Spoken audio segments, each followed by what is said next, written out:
Buenos Aires le matin, la ville est presque fantôme en raison des mesures de sécurité drastiques. Mais au centre des conférences à quelques kilomètres, le sommet a commencé avec des réunions en chaîne entre les dirigeants des grandes puissances. Pour la Chine, le G20 va permettre de mettre en avant ses arguments qui sont que le multilatéralisme personnalisé par des sommets comme celui-ci est positif, tout comme le commerce mondial avec de moins en moins de barrières. L'une des premières réunions a d'ailleurs eu lieu entre le président Xi et les pays des BRICS, le Brésil, la Russie, l'Inde, la Chine et l'Afrique du Sud, les économies du futur. Le changement climatique a été un autre point de concentration. La Chine, la France et l'ONU ont tenu une réunion trilatérale au cours de laquelle il a été établi que la question était un problème de long terme pour le monde entier, que le G20 pouvait aider à résoudre. Le principe d'une responsabilité commune mais différenciée ne doit pas être changé.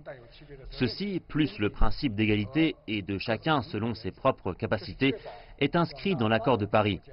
Ils sont importants pour assurer que les pays en voie de développement auront les capacités et les ressources nécessaires pour mettre en œuvre la réduction du changement climatique ainsi que les stratégies d'adaptation.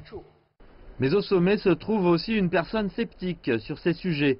Le président Trump a des doutes quant à l'origine humaine du réchauffement climatique, ainsi que sur la question de l'utilité des organisations multilatérales. Quoi qu'il en soit, le sommet est pour lui aussi l'occasion de rencontres bilatérales cruciales, dont une samedi avec le président chinois. Vendredi, il a donné des indications sur la résolution possible de la guerre commerciale que se livrent les deux pays. Nous allons rencontrer la Chine, oui. La rencontre aura lieu demain. Nous avons déjà parlé et nous travaillons dur. Si nous pouvions trouver un accord, ce serait une bonne chose. Je pense qu'ils veulent un accord. Et je pense que nous aussi. Alors nous verrons. Avant la rencontre, le défi sera pour les délégués de s'accorder sur un communiqué conjoint établissant leurs objectifs communs.